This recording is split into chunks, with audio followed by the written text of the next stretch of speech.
I was wanting to visit you guys about the recycling. It's been very busy. I see It's that, really picked up. Good. that trailer over back, so I'm starting to put some cardboard into, it's about full and newspaper deals full.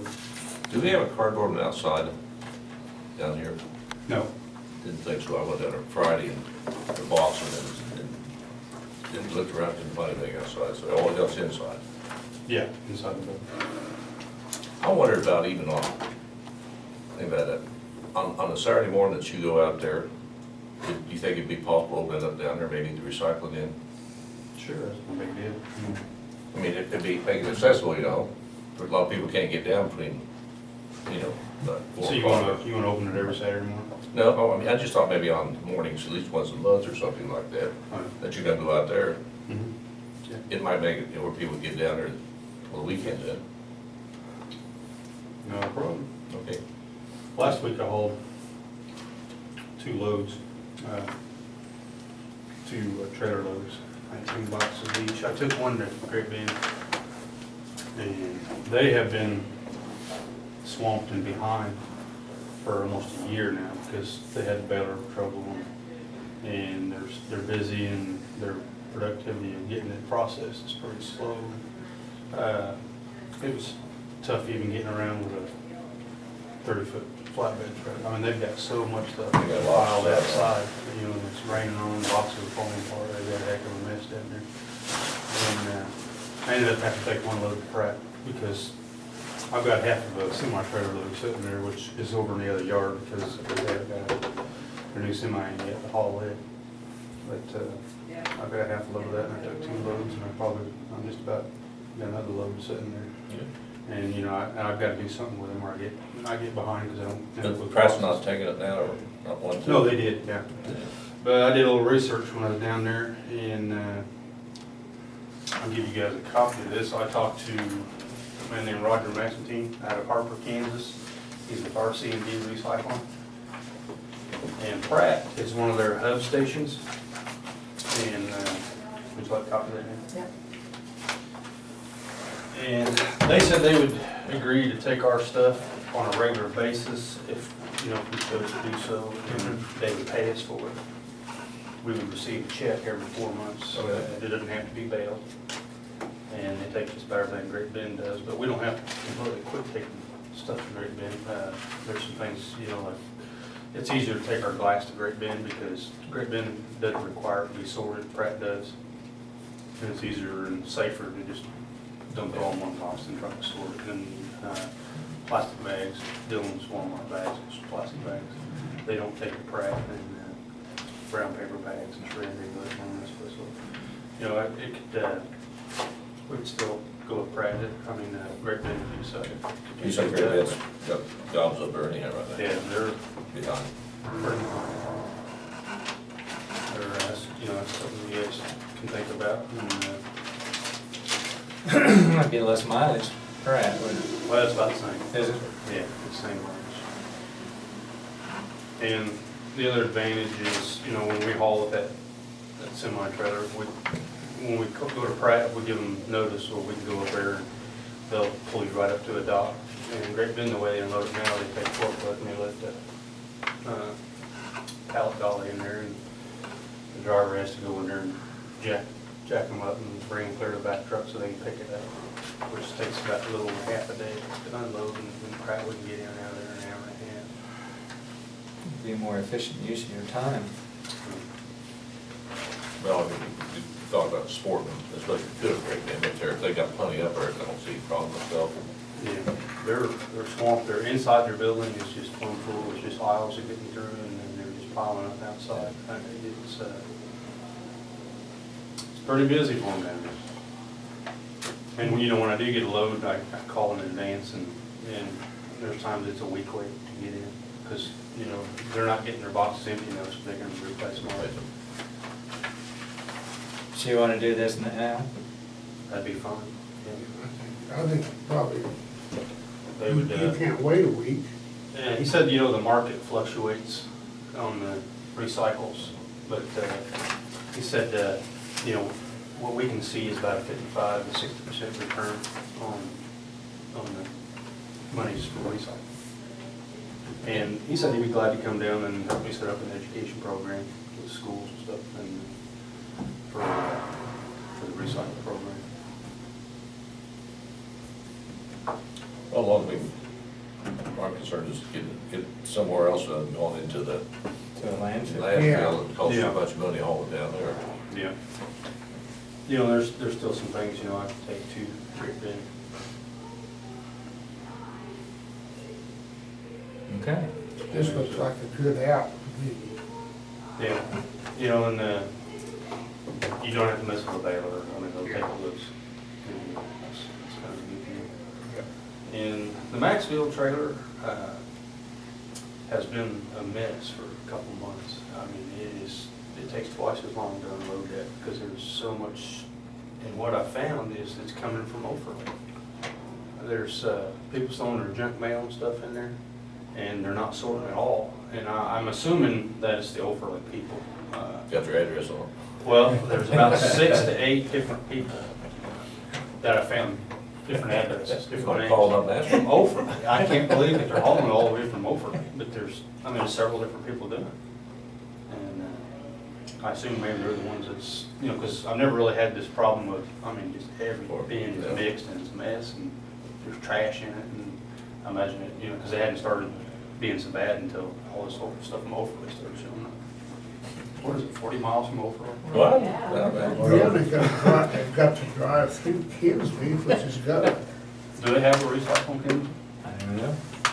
Well, you talk to that guy out there, they're the ones that start taking cardboard, you know, Oh, yeah. Edwards County. Maybe they like our trailer better. Well, it's not just junk, is it trash too? They just use it for trash trailers then, mainly, or what?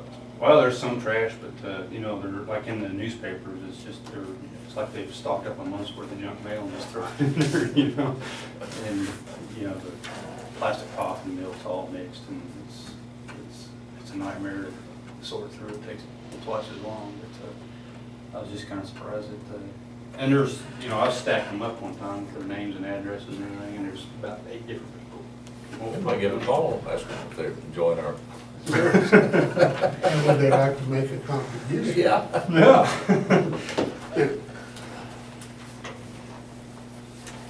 Additional signage wouldn't help, or, Well, I don't know. I guess it'd be worth a try. You know, maybe make a little sign and screw it to the beam, top of the beam or something. I may try that. And I have a landfill inspection the 14th of August. It's, I'll be inspecting the closed pits for erosion and settling, cover. Had enough rain down south pretty good, didn't it? Yeah, well, I did have a few low spots out there that I was starting to fill, and that was before all the rains came, and I got dirt hauled to them, I just hadn't got them leveled out and stuff, so I talked to Phil about getting, borrowing them over, getting somebody out there to get it mowed before they come out, because I'd like to have it mowed down, where they can see the low spots. So I'll get back with you and let you know that way. okay. Okay, And, that's all I have for now. All right, all righty, thanks. thank All you. right, thank you. Morning. Morning, Terry. Morning, Barry. Morning, how you doing? Did y'all get some rain down here last night? No, here, you got something very bad, didn't you? Yeah, out where I live, we got about 70 minutes last night. I had a real heavy rain driving down this morning. Right around the county line. That's where it was the heaviest. Let's see, where do you want to start? I guess that's why we start with the budget. That'll-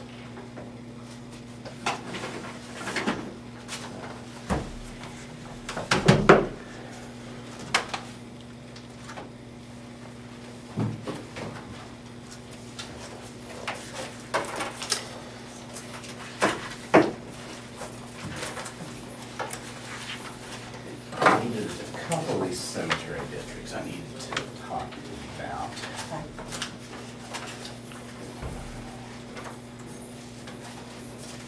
Everybody have 208 budget?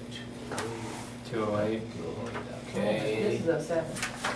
I thought that happened. That thinking, I whoa. thought, you know, I knew I had the 07 budget here, and I had two 208s left, so I figured one of you guys Yep. the wrong one. Okay, we go back, if you turn to the, next to the last page.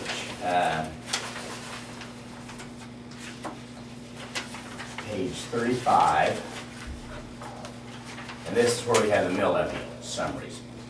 And see that it's, right now I've got it projected at 48.15 mils for 2008 versus 48.17 for 2007. So we're down a little bit there. I did talk to Jason on either Thursday or Friday about the EMS budget. Really, they're right now, they're at 3 mils, which is what, there's two things we could do. One is in the general fund, we have an emergency services line item. We could increase that emergency services line item and take some money out of the courthouse general, because we've got a little extra money now in the courthouse general, to give him some more spending authority, where if he needed it, he could go, we have some money in the general fund that he could use to finance his operation.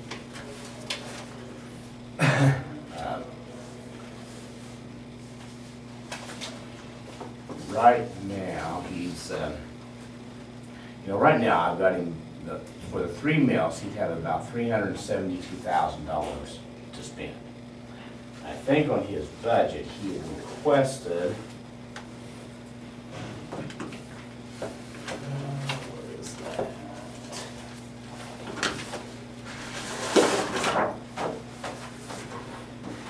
More than that. It was like 500 and It's 500 some thousand. 27.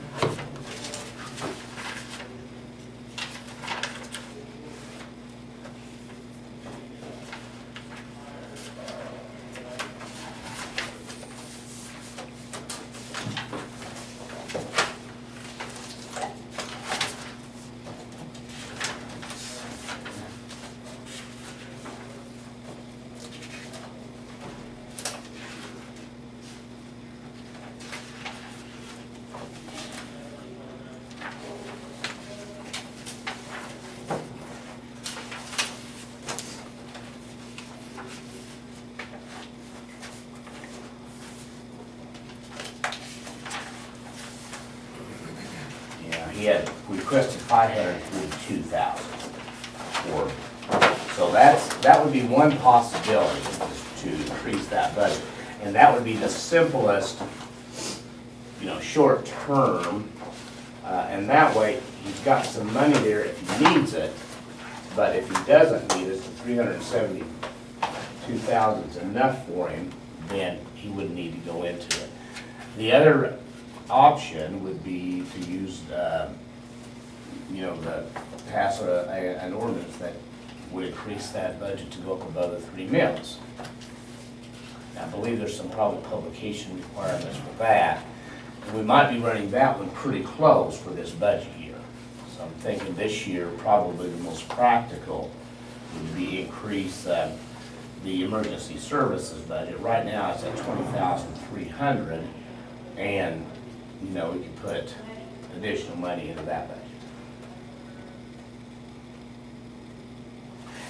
Again, if you want to keep the mill levy about where it was last year, show just a slight decrease, you can pass a resolution, allow him to go up, but if you're going to keep your mill levy, the total overall for the county, you have to reduce some expenditure someplace else to do that.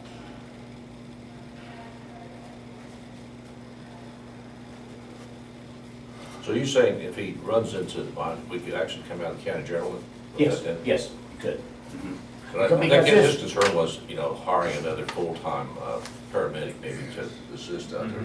Mhm. Salary thing, because there's just not anybody around to, Well, this is what he told me the other day, that he's got, there actually been about 4 people taking care of basically the whole county. keeping the thing going. Either that or And else. 2 of those are pregnant.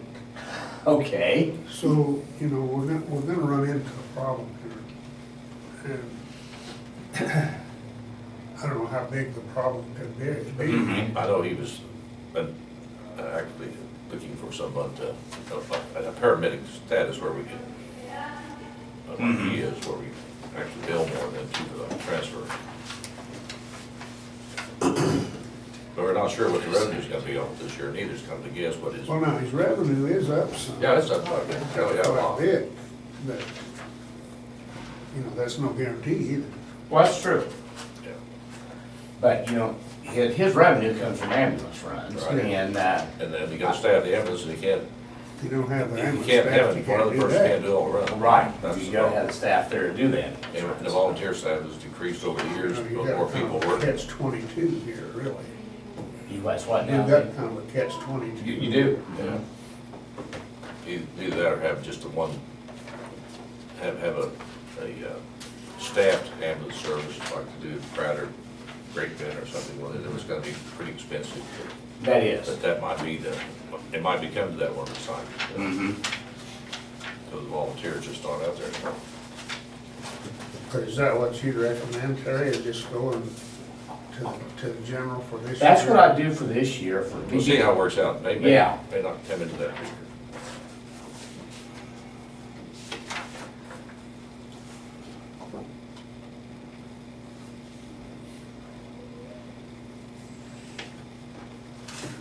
Because right now, we've got about, let's see,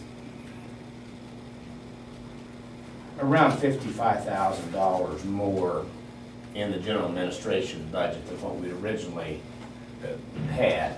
So we could take that 55,000 back out of the general administration, put it into emergency services, and then it's, you know, it's there if he needs it. But I think I'd look at it that that's his last source of funds. He has to operate within his budget first, and then if he needs to go to the general fund, that there be some funds available. Also, that gives you as commissioners, you know, gives you a little more insight too, because he's gonna have to come and ask for money out of the general fund to Right. support his budget, so. Kinda, if you put the full 500-some thousand he's wanting his budget, that's almost giving you a blank check to spend that money, and I don't know that you wanna necessarily do that, but yet, you do want to have funds available if he does need it, so. And we do need to have this service available, this ambulance service. Oh, yes, available sure at you all do, times. sure you do. Oh, you bet. Because there's no other close responders if you would have a problem. That's right. And I don't foresee this situation changing, able to keep, you know, get volunteers to fill it. I don't know. I wish it was. Mm-hmm. So we're at around $170,000 difference. Right. Mm-hmm. And putting it, you say we use about 50 extra, so that would put it down to about 120, see where we're at this year, and he may have to, you know, trim as hard as he can this year on other things. Well, he's got $116,000 to replace 11-year-old ambulance. But, Now, he said The other something time about that was- the hospital district that may help. yeah, we had other times who purchased it out here. That's what he told me the other day, that this may happen. May happen, that would take that figure out of it, which would be, Mm-hmm. So,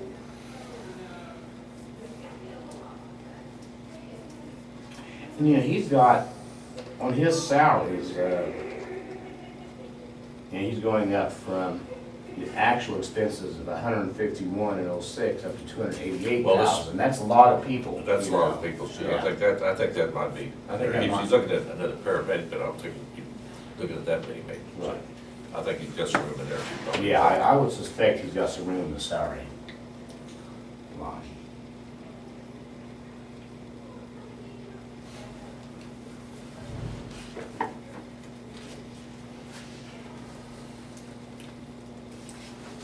So we're back in about where we was at last year then, right? Yes, yeah, just a hair underneath where we were last year. that's a good feeling. Mm-hmm. And for a county, you're at a very reasonable mill levy. If you compare, you know, other counties,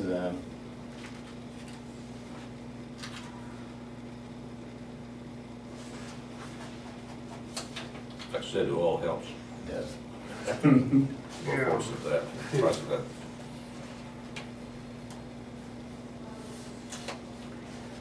With the general economy right now around here, it'd be nice to be able to hold it right there. Mm-hmm. Okay, so you're gonna move how much from? Well, I'm gonna go back to the original budget on the general administration. Because we moved that 64,000, remember we did away with? Right.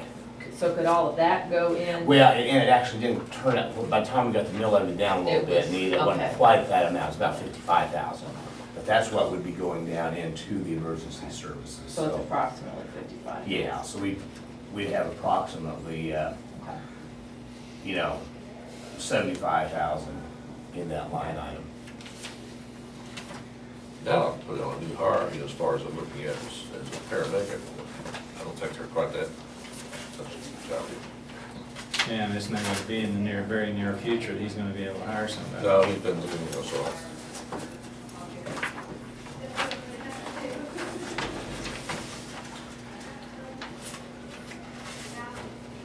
And also, the county does have a special capital improvement fund of about $277,000, and that money's not earmarked necessarily for anything that I'm aware of, so that's one source of funding if the ambulance became a critical item that it could come from.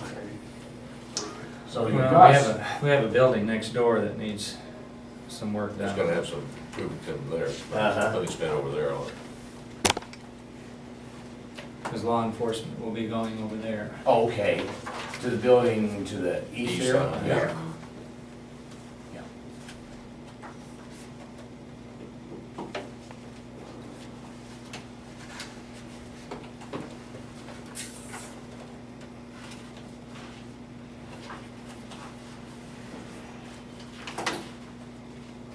But if the general fund operates kind of how we're planning on it for 2007, you should about have another 232,000 to transfer into special capital outlay, so that'll give you Where's some that at? more. That's on page, well, actually, this page got cut off. It's on page 5, let's see, page 7.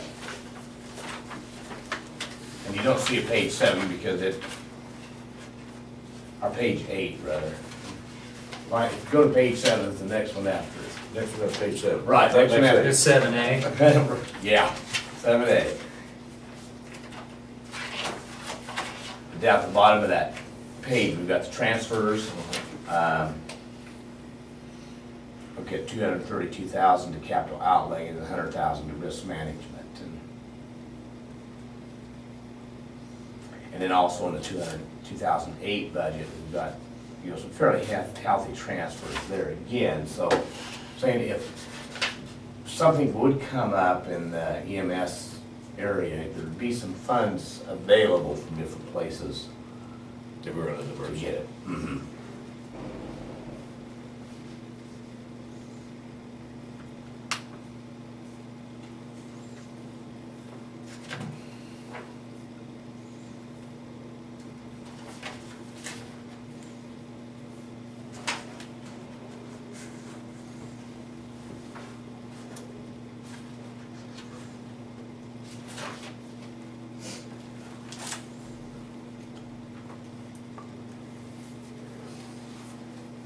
Terry, I have a question. Mhm. Did he talk to you about how the revenue offsets his budget?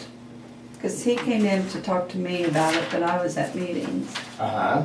Did he ask you about that? Yeah, now, if he collects more than what we have budgeted for him to collect, then he can spend that additional Okay. money. Mhm. All right. He did, right. Okay. I wanted to understand that too, so I knew. Mhm. Okay.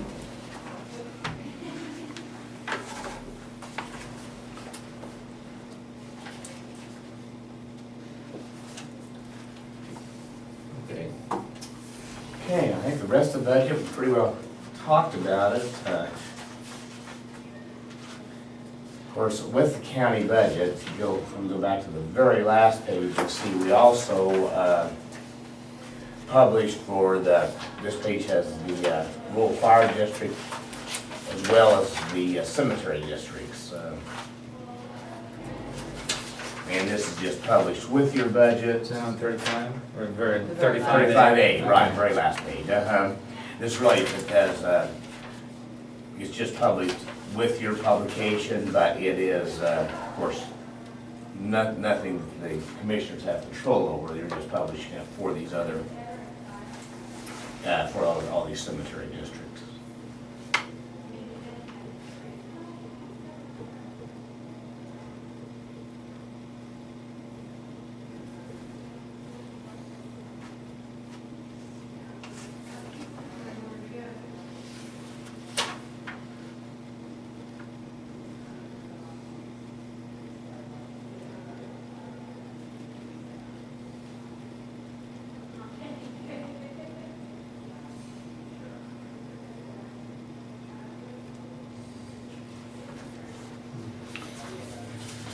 What's Fairview perpetual care, it says 0.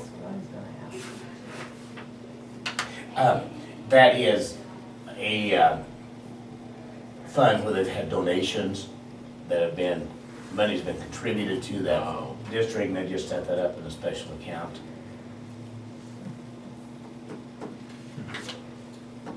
Doesn't have much in it. Well, they haven't spent anything.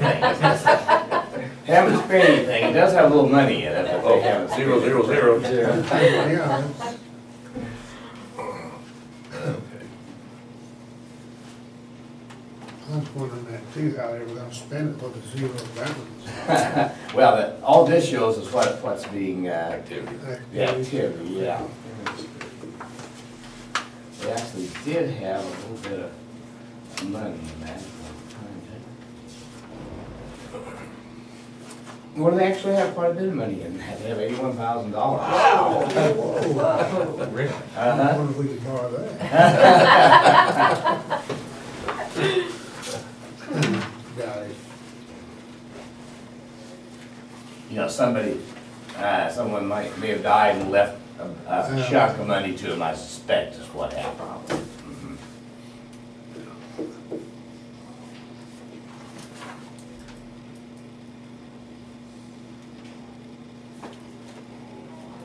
All right, any other questions or? I have Now, the ambulance and the fire districts are separate. They are separate budgets. Mhm. But yet they fall under the same director? That's, yes, that's just, see, that the ambulance district, or the fire district doesn't actually encompass the entire county. Mhm. It has a smaller valuation than Stafford County does as a whole. But I think just for convenience, you've elected to have the same director Yeah. for both, which makes sense.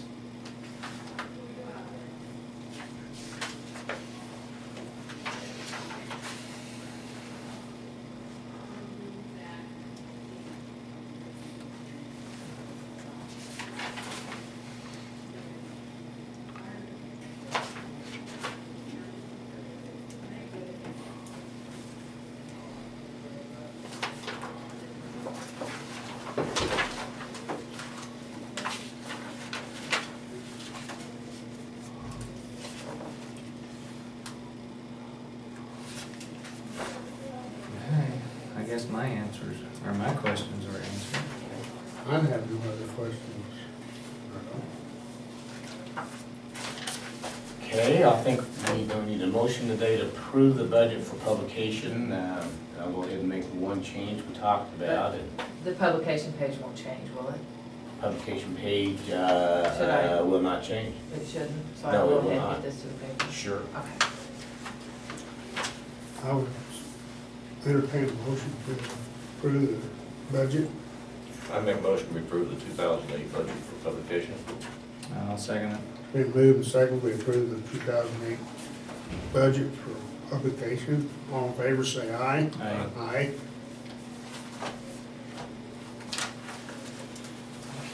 Okay, you know what? Let's see, I've got, This is here, these are all the budgets for the cemetery districts and the fire district, but one of them had a couple of things. Here's one of them. Who is it? Peace Church. Okay. They will need to sign a resolution. Resolution. Okay. I need that. Okay, and then the other one, and I decreased their expenditures to be within the budget lid that was Farmington. So if they want to increase it, you know, to what they had on their sheets, you need to do that before you publish your budget. But those were the two. There should be 2 copies of each of these budgets. Okay. in there.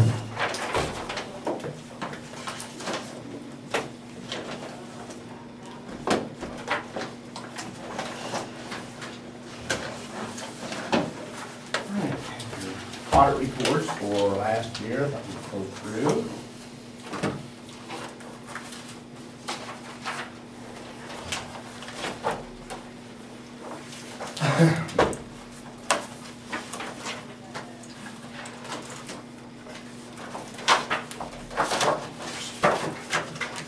Extra copies, one of you needs to send to the state. Yeah.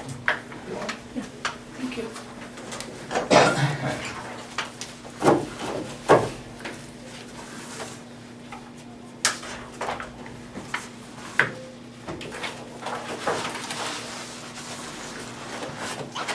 All done favor. Oh, yeah.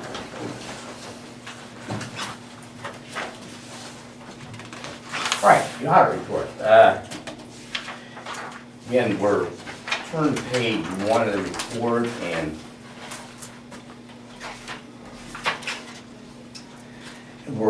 we're giving you, it's a report that's qualified because the report is prepared not in accordance with generally accepted accounting principles, but it is prepared in accordance with the laws of the state of Kansas. And this is the same report we've always had. It's basically a statutory report. And on page 2 of the report, says, in our opinion, the financial statements referred to above present fairly in all material respects the cash and unencumbered cash balances of each fund of Stafford County, Kansas, as of December 31st, 2006, and the respective cash receipts and disbursements and budgetary results for the year then ended. And that's the basis of accounting, and that's basically, it's a statutory basis of accounting. And, you know, I'd say at least 90% of the municipalities in the state of Kansas have their audit reports this way. For one thing, it just makes a lot more sense. And, the generally accepted accounting principles reports kind of combines all the funds in the different groups, and you can't really look back and see what each individual fund is doing. To me, it makes more sense to have them itemized. Okay, on page 3 then, this is a summary of cash receipts, expenditures, and unencumbered cash balances. See, overall, the county started the year with $3,861,000 in cash from the county operating accounts. Had receipts and transfers of $6,195,000 during the year. Had expenditures and transfers of $5,806,000. So you ended the year with $4,251,000 unencumbered cash. The general fund, you know, the very top line there, see, it went from $660,000 cash up to $1,005,000 in cash. This was due in a large part to transfers from the employee benefit fund. There was almost a $500,000 transfer because we closed out the employee benefit fund during, actually right at the end of 2006, needed to transfer the money from the employee benefit into the general fund. That cash is going to be used to pay out employee benefits from the general fund now instead of the employee benefit fund. So that was a large reason that we had that much of an increase. You look on the bottom right-hand portion of the page, you can see the county had total cash at December 31st of $10,908,000. A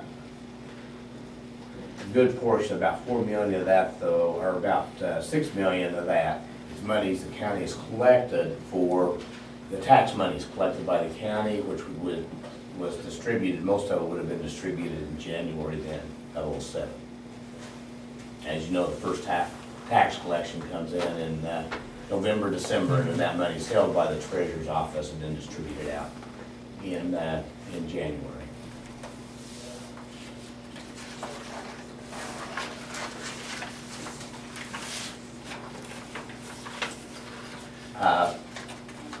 Page 4 then is a summary of expenditures, actual and budget, and this is a schedule to compare your actual expenditures to what the budget expenditures were for the year.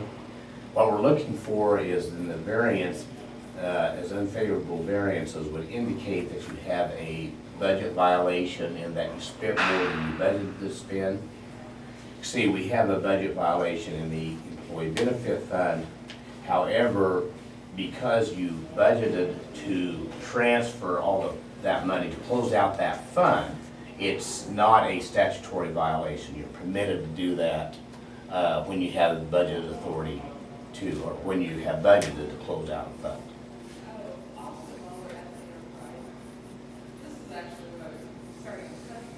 So we had really no statutory violations as far as overspending any budgets. And I'm not going to go through each page here. I would like to go through a few of the funds. The general fund, again, we talked about the increase in cash balance there, and you can see the transfers in at the top part of the page of $499,506. That came from the employee benefit fund, and then also from economic development. Is that a little bit from? I think it was economic development. I wanted to point out though on this page that something that's fairly significant is the use of money and property, and this is basically interest earnings. That in 2005 you had actual interest earnings of $118,751. 2006 had actual interest earnings of $214,767. So about a $96,000 increase in interest earnings, which you look at what your mill levy is, that's about 1.2 mills that you're being able to finance through interest earnings that you don't have to finance through your tax levy. And that was due to two things. One is, of course, interest rates have gone up somewhat. The second thing was Lisa embarked on a more aggressive investment policy to try and keep more monies invested rather than having them sit in non-interest bearing accounts.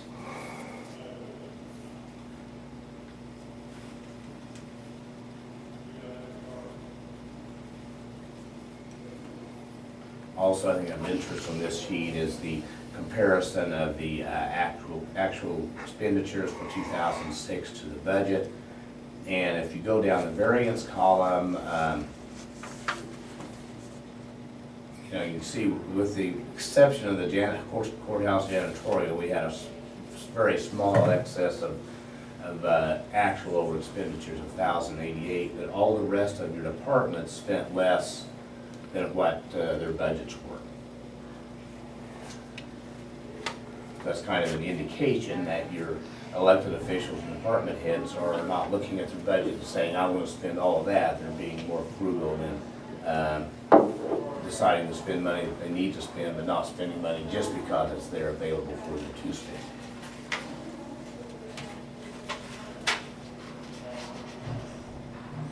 Would that have been because of the roof repair?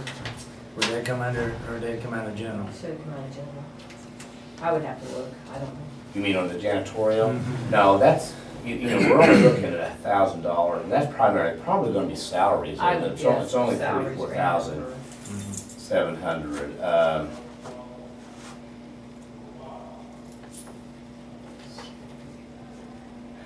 Courthouse general is probably where the roof repair would come out of. Yeah, I'm Mhm. sure it did.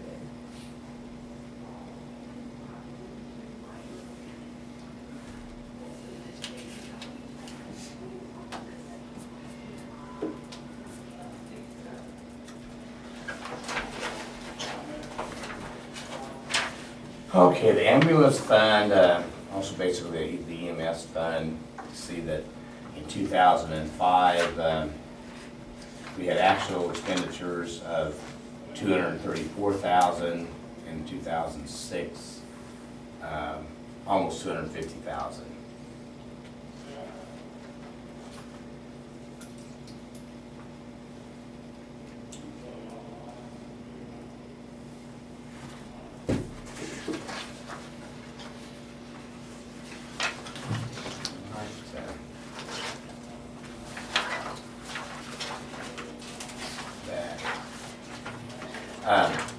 Health fund on page 12.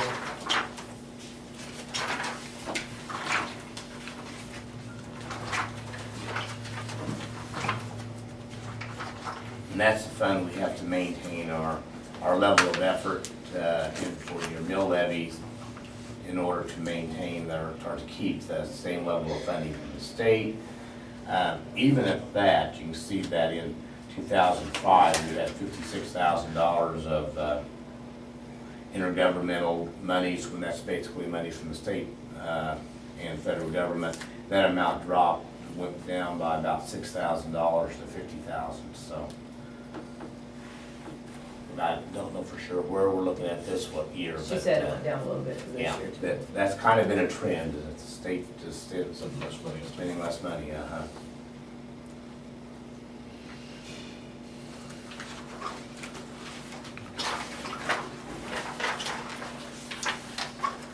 Okay, page 16 is another, your second largest fund is the Road and Bridge Fund. I guess if you look at this, the personal service expenditures line item is less for 2006 than it was for 2005. We had about a $30,000 decrease on expenditures. Commodities is where you had the big increase, and that's due, of course, to the higher price of oil and price of asphalt and fuel.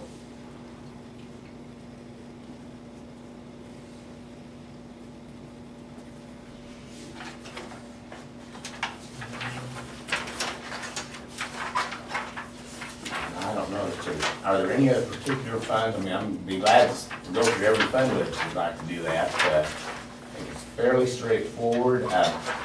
You don't have any funds that are having any type of financial problems. Everything seems to be operating well, operating within budget. In fact, in most cases, you're operating well below the budget levels. And of course, when you do that, that gives some extra cash that we carry over to the following year, which in effect reduces the mill levy for future years.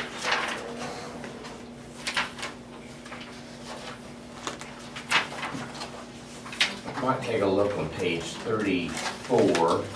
This is the insurance reserve fund.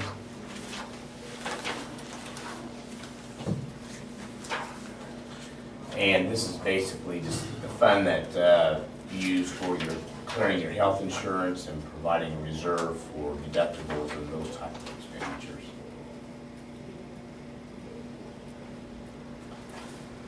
In page 35 are your distributable funds. This is where we account for the monies that the county collects that are distributed. And you can see that in the first, the distributable funds county collected. County Treasurer's Office collected $10,787,000 for the year, and basically dispersed that amount. Any carryovers are just monies that have been collected that that'll be dispersed shortly after the beginning of the next year. The monies dispersed then, down at the last category on this page, you can see the amounts, $765,000 was paid out to cities, $1,235,000 to townships, $3,239,000 to school districts, and then some smaller amounts, I guess with the hospital kind of coming in at $433,000.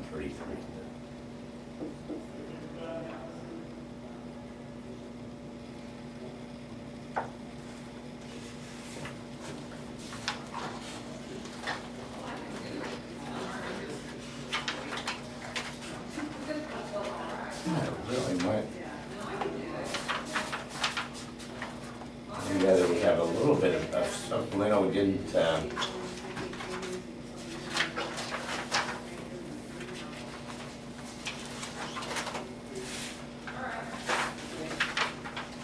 Okay, back on page 46.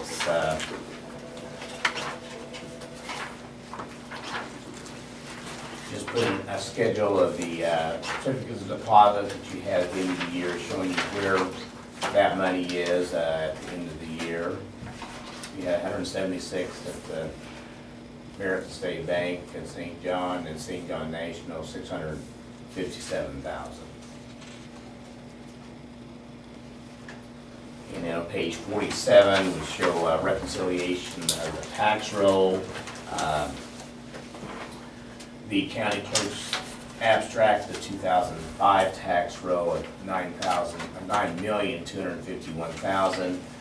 After that abstract is originally certified, there are always added and abated taxes, so come down to a adjusted tax roll of $9,237,000.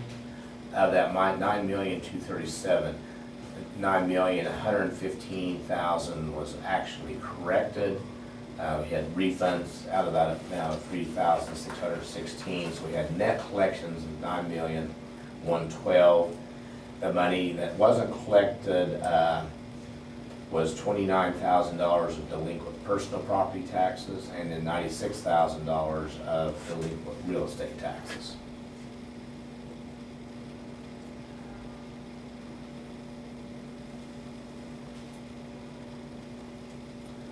So you had overall, a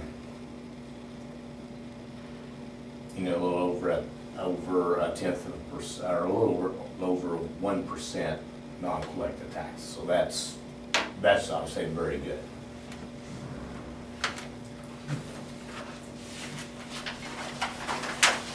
In fact, that's excellent when you do your budgets. The state will let you go up to a 3% factor for delinquency, so it. And we're at 1%? You're just a little over 1%. Mm-hmm.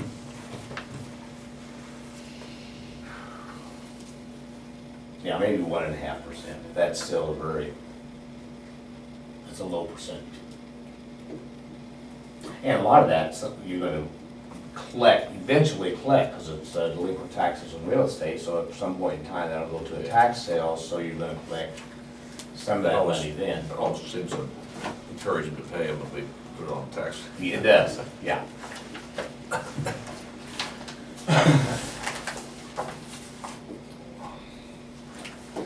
Okay, we also had a short management letter. We found, we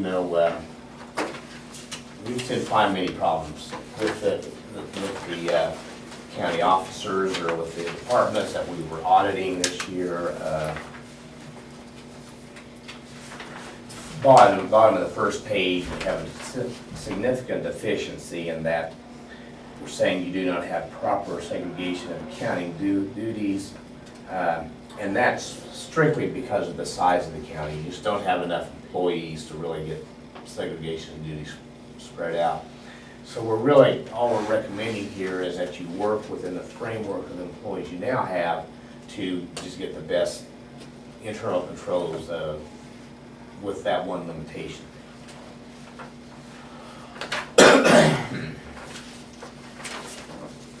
Second page, cross-training employees. We continue to stress the importance of cross-training employees. The information technology position, you're getting more and more computers in the courthouse and are becoming more important. We just recommend considering a part-time IT person. Off-site backup, we recommend the county store backup away from the county courthouse and a rotating business. Continue to recommend keeping a permanent fixed asset record and updating it. We say on an annual basis, we'd really like to see that updated perpetually. Whenever you buy something new, the schedule is updated.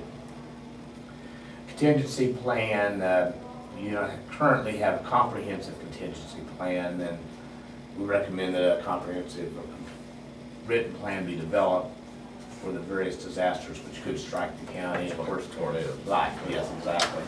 You know, you think, well, it's not gonna get the whole town, but you know, it does, I guess. EMS has some savings accounts. We're recommending that they're listed under a different employer identification number other than the county's.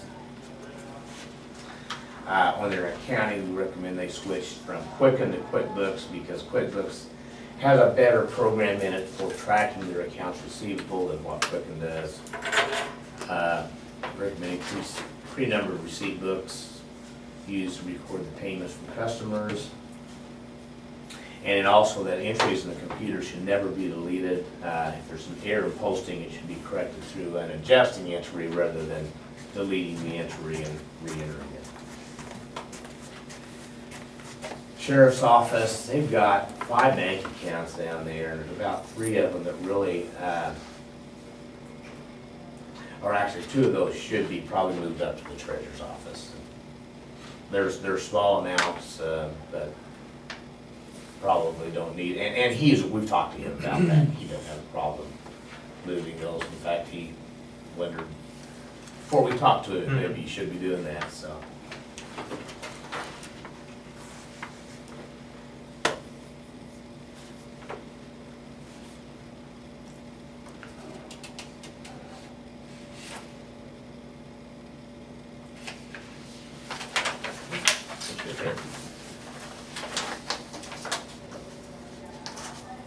Nice to hear, nice cleaning. It is. Glad some of the problems we had last year have been resolved. We'll talk about Great Dad. No, we will talk about Great Dane. You may have a chance to read about it, though. Not Great Dane. Oh, Not the city.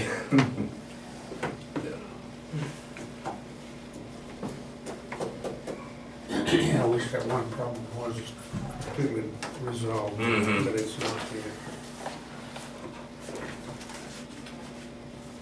So you feel that QuickBooks is a better program than Quicken? The Quicken Because is, it's it more is, involved. yes. The Quicken is more designed for individual households to use. QuickBooks has a lot better, like, accounts receivable package in it. It's a lot easier to track billings with QuickBooks than it is with Quicken.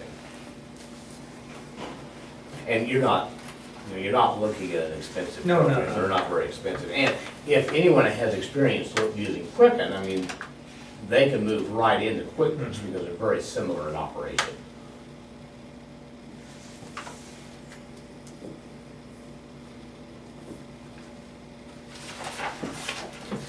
Yeah, we use both. I mean, we have a lot of our customers using both systems, but the QuickBooks for a business type situation just works better than what Quicken does.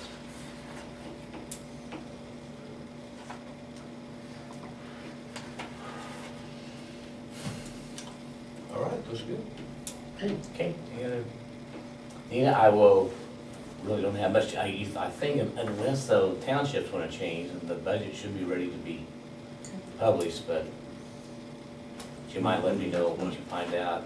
I'm sure You the mean one. the cemeteries? Oh, say, yeah, That's cemeteries, that. right. While he's still. The only one I think of question, one of them's gonna go ahead and sign the resolution.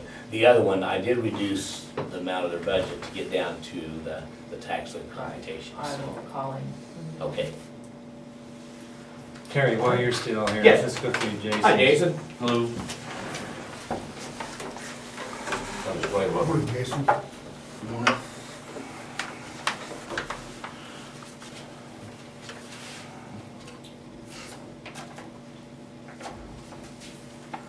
This is a copy of the first budget that we proposed, that I brought in here and proposed. And then after discussions in the last week, the second stack of papers in there is basically what I think that we can safely cut out we talked about Mhm. trying to find an alternative funding source for an ambulance, for EMS, and we cut that out. We basically also looked at what the carryovers historically have been in the fire and EMS departments, basically subtracted that amount, anticipating possibly carrying over the same or close to the same amount. But it's like I had got to mention last week, there's some things that if we want to do, like with EMS, if we want to add full-time staff, the budget can't sit at $371,000. It just won't happen. And so the third set of pages in there, basically, I guess it not only shows everything that I think feasibly could be eliminated from the budget, it has the 2008 proposal numbers changed to reflect that. And on the third page of that, in the emergency preparedness budget, which falls under the general fund, it basically lists a line item for a supplement, for lack of better words, for a set amount that would not be possible to be in the EMS and fire budgets while maintaining the mill levy the same, but it needs to be there to be drawn from to pay salaries, equipment costs and things like that if we want to accomplish what we had talked about in the last month or so with trying to add full-time staff for EMS. And that's just one idea of a way to fix that. You might tell him, Terry, what we discussed. Did you understand I talked to Terry on Friday Right. afternoon, and you understand kind of what I'm saying here? I took from basically, I had come in here, and proposed a budget for what needs to be done to add our full-time people, replace aged vehicles, et cetera. And then I wasn't here last Monday, and it meant the budget it wasn't so much cut as it was reduced. The amount was reduced, and I wasn't even really aware of it until Thursday, and that's why I called you on Friday and I talked to some people to try and fix it. And I spent the weekend basically reworking our numbers to come up with the lowest numbers that I reasonably think that we can get done with the commissioners and I had agreed needed to be done in the last month or so. And just like you had talked about to me on the phone about possibly pulling from the general fund in order to supplement items that we couldn't add in because there's not time to change the mill levy for either department. And that's what these two figures are, basically what needed to be. And I just, for lack of accounting knowledge, I know this fund comes out, this is tied to the general fund. Mhm. So I just listed them here on the budget for emergency management.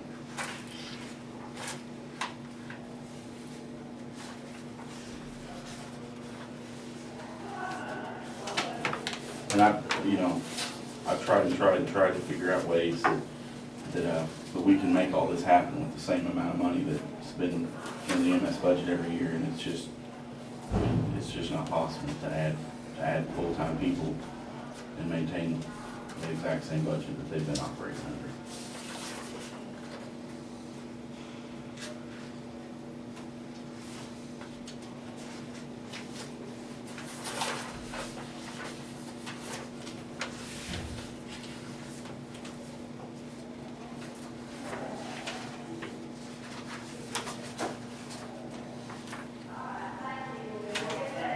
So you're saying in the EMS, you need 462,000, Jason, is that, 426 is what. or 420, I'm sorry, 426.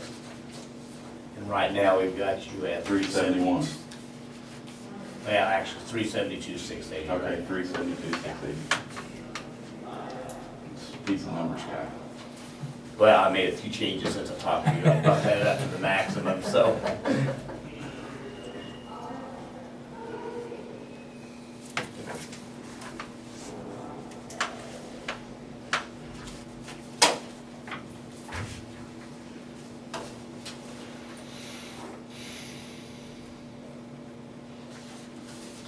So it looks like you're about 53,600 short, is that right? That's Is that about where according you're to my coming math, out? that's about right. Okay. So is that the amount you're saying we need to have out of the general fund to help support? Basically. Basically, okay. Because we talked earlier about putting 55,000, which would be a little bit above, barely, but Right. be it here over the 53. That's what I put on here, was the 55,000. Right. That was the number that you had suggested when we talked Yeah. about it. So, But I also guess the other thing is the fire supplement then, Well, and that's- 63,000, that's the, kind of the amount we had not If you- discussed. If you look at the mill levy, we say the fire department budget wasn't cut this year, but it's going from 211,000 to 191,000 based on property valuations. And, like I had talked about when I presented the master plan for fire and EMS in here, we got 2 fire trucks right now in communities in the county that are 39 years old, and they'll have their 40th birthday in October. We've got 2 more that are 28 and 29 years old respectively. All 4 of them barely function at all as far as even driving down the road. If somebody's house were to catch on fire in the district of one of those fire trucks, it's almost a foregone conclusion that it would burn to the ground. And slowly, I think that what we need to do is to try and, we're not looking at big shiny fire trucks like Wichita, we're just looking at maybe updating to something that's 10 or 15 years old that we could get used where they're replacing because of mileage, but it still functions well, that we can put in these communities to protect the folks' homes. I mean, we've got, if somebody's field catches on fire, we're ready to go. And we've got a lot of grass firefighting trucks, but I guess like I said when I presented that information before, somebody's field catches on fire, it's gonna grow back green. If the house catches on fire, you know, we have a problem. And so I really, if there's any way possible, I'd like to be able to proceed with the plan that I proposed to start replacing those aged vehicles. At the rate You're of talking about every maybe 2 1 a year or years. something then, or? For right now, I think probably we need to do 1 a year if we can do it, and that'll be a 4-year commitment. At that point, we don't need to replace them at 1 a year anymore, we just need to shift into some kind of a reasonable setup where once every 3 years or once every 4 years, we can rotate them out. How much are you looking at spending, Jason, for one of these? It's really hard to pinpoint an amount because we're looking at anywhere between 80,000-90,000 Okay. to ideally to about 120 to replace one of them that's fully capable and of a reasonable age. Okay. So Because right now, we've got a special fire equipment fund that's got about 198,000 we do, and in it. we do, and the reason that money is not, when we look at the 2009 budget, the situation may be different, but the biggest thing that we need to do, we're kind of looking at this in phases. The fire trucks we're looking at replacing for $80,000 are going to be basically capable of holding the line on a structure fire, whether it's a barn, a commercial building, whatever. The other thing that we need to do for our ISO rating is to take out of that money, if we don't, we've applied for a grant to buy a Class A pumper that we should have had a long time ago. And if we don't get that grant, that's where that money needs to go, and we really need it to be there to assure that this is something we can get done. Having a Class A pumper, even if we only have one that's centrally located to fight fires in commercial buildings, large homes, things like that, that directly affects the fire insurance rating for the folks in the county. Right now, our fire insurance rating is at a split 9-10. If you're within 5 miles of a fire station, you get a 9, which is the second worst possible rating. And if you're more than 5 miles away, you get a 10, which is the worst possible rating.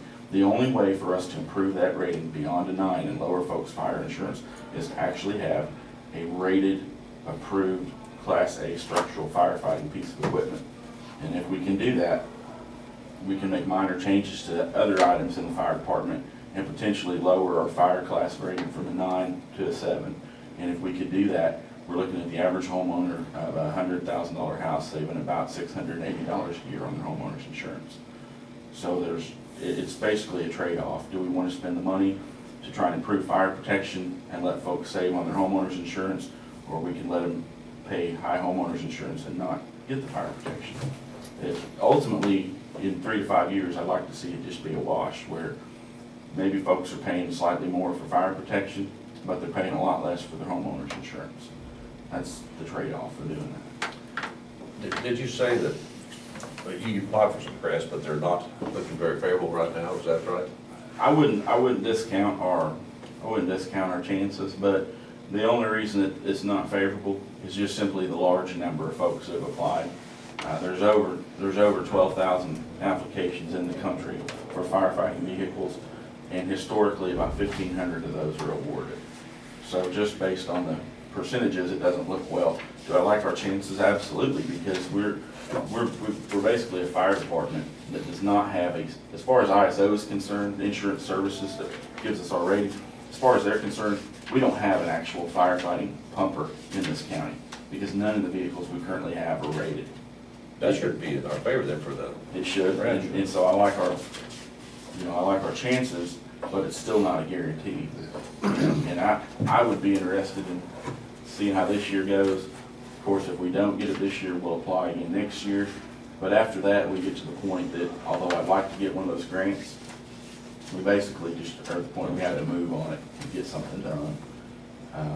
Because our fire insurance rating will have a chance to have it reevaluated in 2010. And once they come and reevaluate, they usually only come once every 10, 15 years, unless there's special circumstances. So we could potentially get locked in at the rate we're at now. And I don't want to see that happen. I think we've got the other capabilities in place. to lower that rating. it's not an annual valuation then. No, it's not. I didn't realize it was that long between valuations. Yeah. Part of the other problem too, I guess, that I didn't mention before is that this year, we received $17,000 for homeland security and $11,000 for terrorism preparedness, $28,000 total from the government. Money that can be dispersed among county agencies to pay for radios, equipment, things like that. That has gone down from $28,000 this year. It started at $46,000 in 2005 when they first started it, slowly gone down. And this is the last year the Corps received any of that money. So for the last several years, we've been able to fund part of our needs out of this emergency preparedness Homeland Security grant money that the state gives us. And it wasn't anything we had to apply for, we just got it. And you can buy radios or whatever. Well, next year, all of that money is going to be distributed on a regional basis, where the South Central region will do regional projects to improve things. So there may be a trickle-down effect where we see some new equipment out of that, but at the same time, we may see nothing out of it. So that impacts our budget as well, because we've been able to basically supplement with that in the years past, and we're not going to be able to do that anymore. Right now, the fire district, of course, it's not part of the county budgeted fund. We're at 2.15 mils, which is the maximum we can go without having a resolution.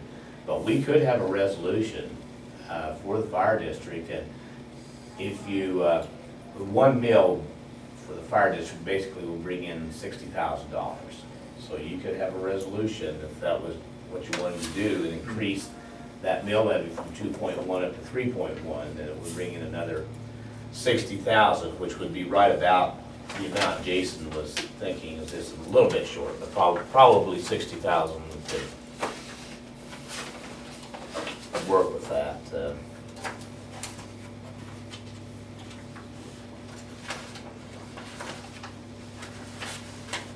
What is 1 mil to the EMS budget do since you Got 63,000. Since you probably have it there?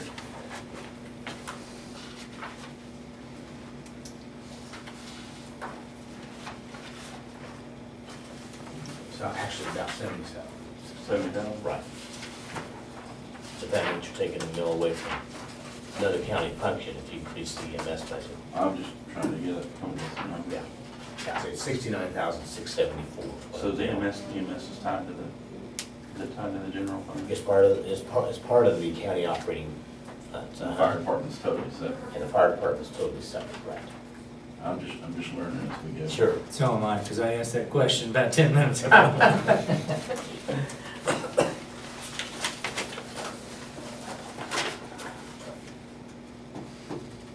Yeah, there's actually a part of the county that's not serviced by technically not serviced by the fire department. That's probably something you really don't. Where's others in a different fire district in, you say? Where would that be? Probably inside the city limit. Because by charter, the city limits have their own fire department. Right. Yeah, it'd be probably towns. Oh, okay.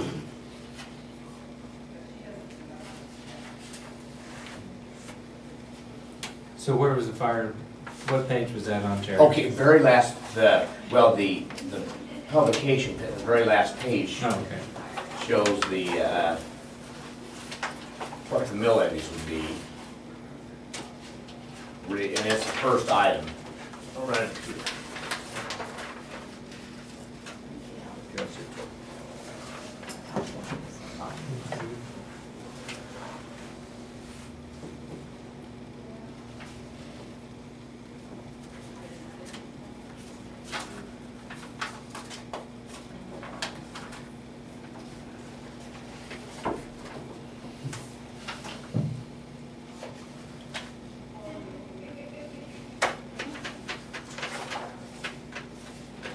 So 1 mil would take care of the additional money for the fire? Is that what you're saying? Well, 1 mil would provide another $60,000. Would be basically what he's. Yeah.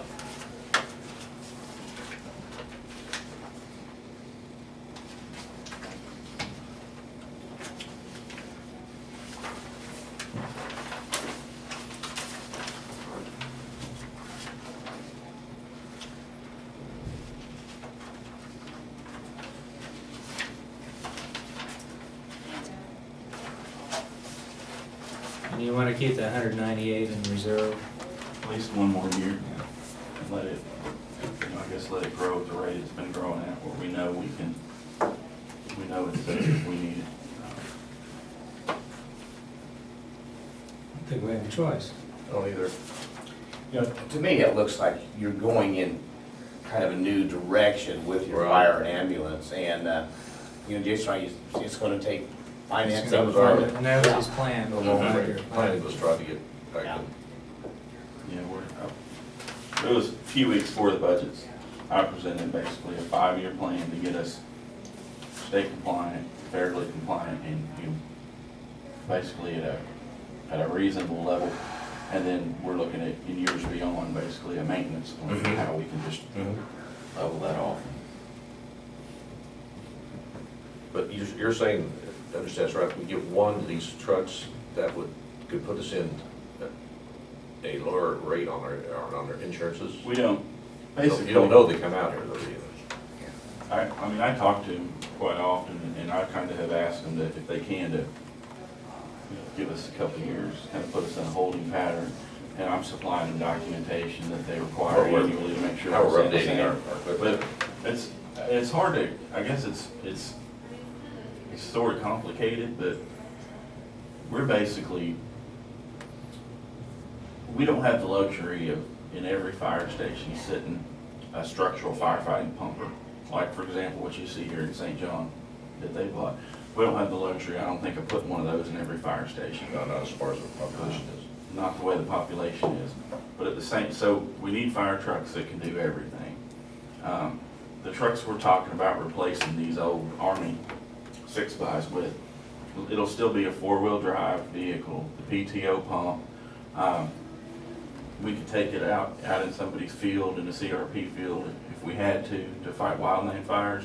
But it needs to have some increased capabilities where we can fight a structure fire with it.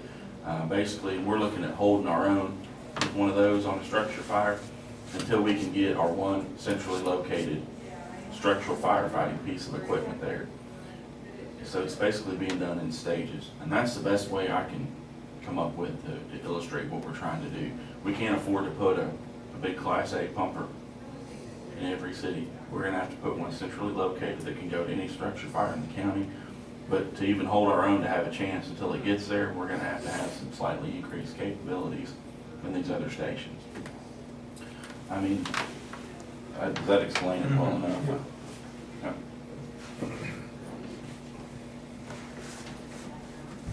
Okay, so what do you suggest? So we can increase by resolution 1 mil and specifically to the fire department, is that what you're saying? Yes, and actually, I think this board also sits as the fire district board.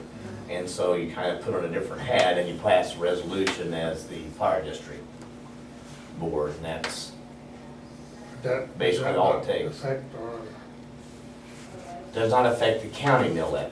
This is outside of the county mill levy. What's the pleasure here? So we need a resolution 2007 dash. I'll have to go, you're gonna have to recess for a minute, I'll go print one off while Terry's still here. Okay. And It's on the internet, I can hear it. Okay, This recess. this recess, we're recessed, Les? recess.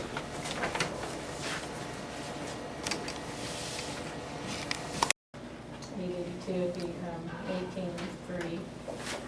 And okay. So I'll get that in the paper and we'll see who brings me up. And this, to fill this position in October? Yeah, I thought if we advertised in August and accept applications till 8/31, then we can interview in September, whoever gets the job, if they have another job, can still give notice and be here October Okay. 1st. Does that work? Yep. Okay, all right, thank you. Now I'm out of here. Now, I'll make a motion, we have a 10-minute executive session What? For, for purpose, Non-elected personnel. non-elected personnel. I'll second it. And move and second that, opinion, executive session is now. Jason, for non-elected personnel, all in favor, say aye. Pitch to you and see what y'all think. But basically, I guess what I'm proposing is to set a special on-call rate for designated EMS shifts at $2.75 an hour, as opposed to the $1.15 an hour you're getting now. This will be used on this basically be used on our shifts where I can't fill them anywhere in the county, and see if this financial incentive will get us some volunteers until we can have some full-time people that can take that over. So that's what I'm proposing. We need a motion for that then, right? So you want to increase, I don't want a flat increase, because we're still gonna use the regular during the weekday, but like weekends when I can't get anybody, I wanna be able to set that on-call pay at $2.75 an hour. And I would also like to say, maybe we can pass this as a tentative, or like a probationary type thing. I wanna revisit this, and we don't even have to say that, we can just keep in the back of our heads that I wanna revisit this in 90 days, see how it's working. It may not be enough, it may be too much, it may cause a detrimental effect in filling the other shifts. I don't know, but, so I'd like to try it and revisit it in 90 days. Okay. so I'll just make the motion, we'll increase the on-call rate at $2.75 per hour On weekends. on weekends. Just to set I guess what I'm wanting is to set a special on-call rate that Okay. we can use for designated shifts. Okay, designated shift, not to put a specific shift in, right? Yeah. is that your motion? So I'll make it a special on-call pay schedule of $2.75. Okay, I'll second the motion. Been moved and second, set new on-call pay, designated shifts, $2.75. All in favor, say aye. Aye. Aye. Effective, How about August 1st? It's not far away, is it? No, but No. that's about when well, I mean, y'all saw that, what I brought y'all. That's about when my problems started, That's it. was this weekend. Okay. I don't have anything else for y'all, so thank y'all for your help. Thank you.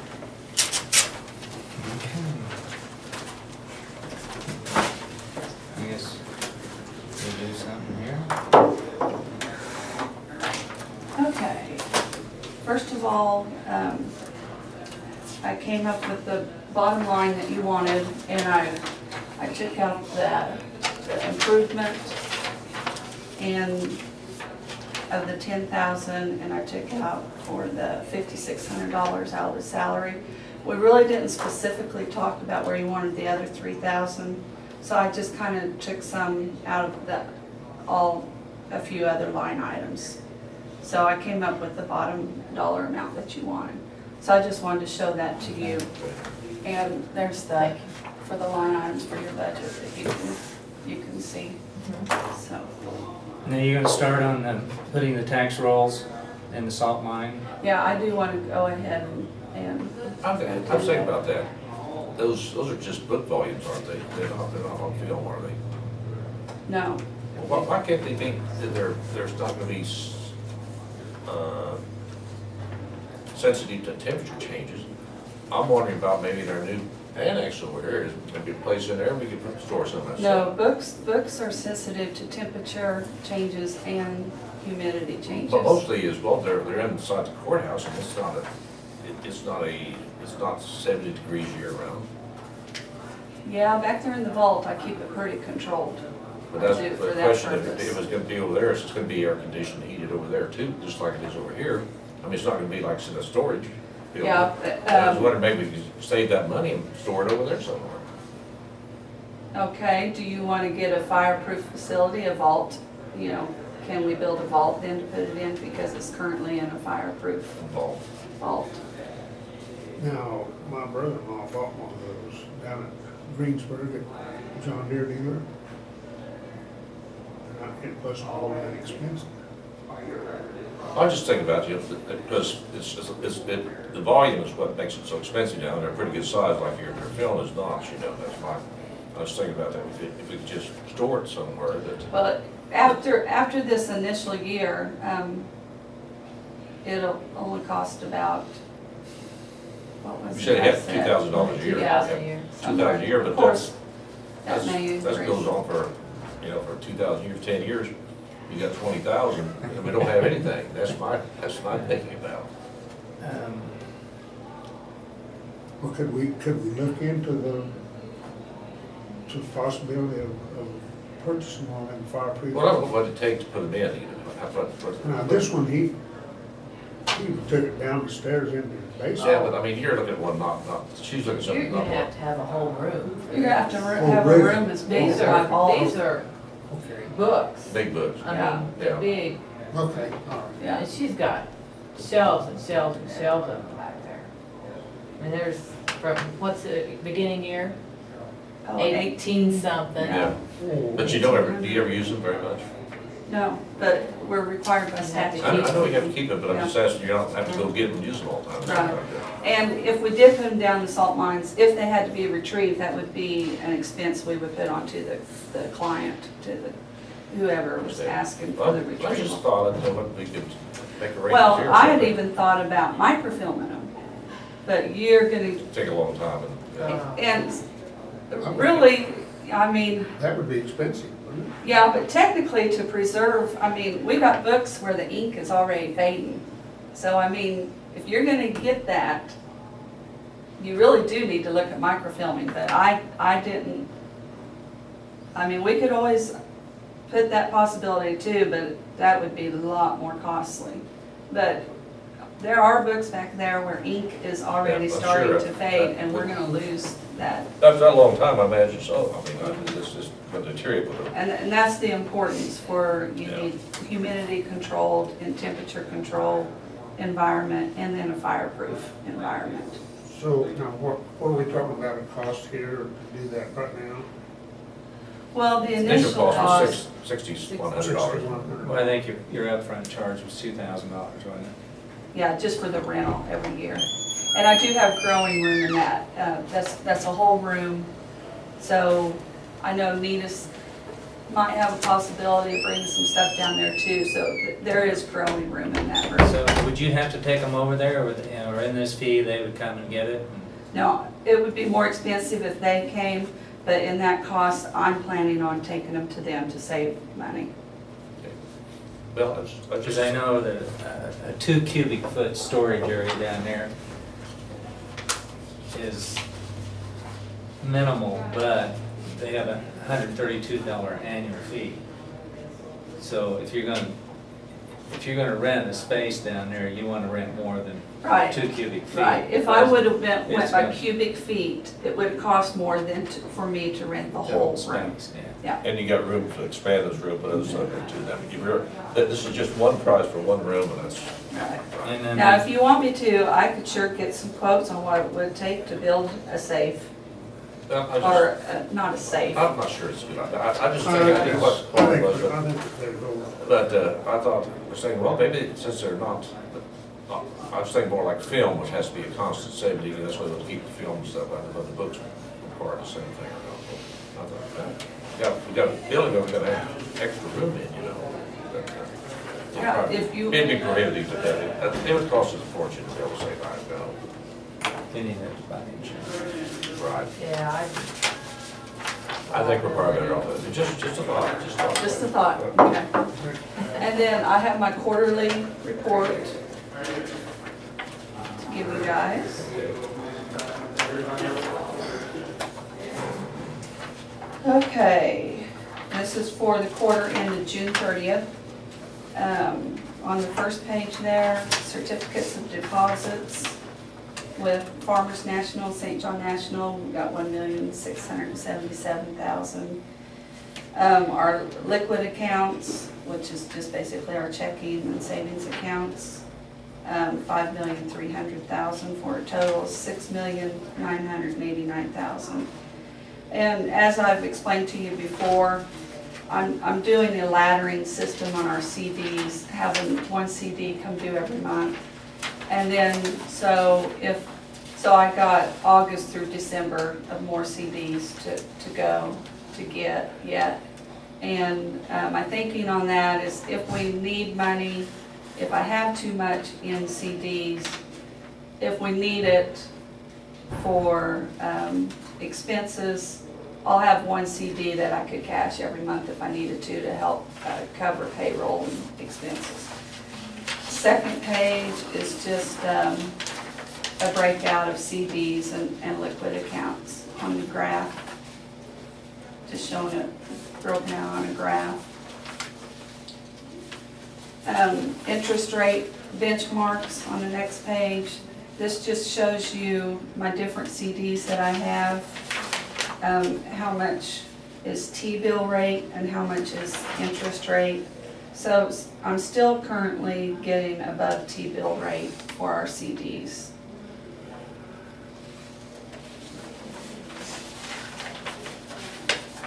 And then the next page, this is just a comparison of interest earned, and this is what I've earned so far this year as of June 30th. And interest is 153,000, and then comparison to 2006 and then 2005. And this is only half a year, so. Okay. And this is all the banks in Stafford County, or just?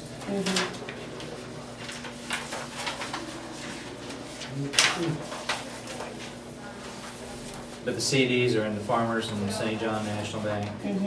I have a bid process. Whenever I have a CD that's coming up, I email all the banks and have them do a bid on the CDs, and then they return the bid, and then I take the high bid.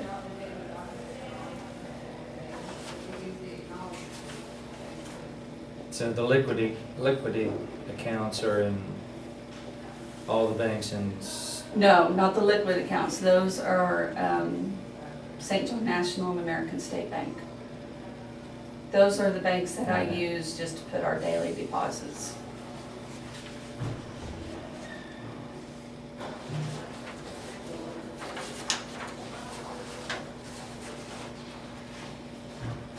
Well, the interest rate stays up, the stock market is kind of running around, the housing thing, everything. Lower the rates back down. I think it's too much problem, they may lower it back down again. Yeah, oil went down. Okay, Okay, thank you. thank you. A whole 70 cents a barrel. Huh? Oil went down a whole 70 cents Oh, a yeah, I'm barrel. really scared of it. Do we need anything else? Is that approved budget? I have the cereal malt beverage renewal for the golf course out here. Okay. Just renewal, isn't it? Yeah. I make a motion to approve that. I'll second it. And move second, we approve the renewal of the cereal malt beverage license of the golf course. All in favor, say aye. Aye. Aye. I guess one of those you have to sign. No recess. We'll recess. The recess or adjourn, we got.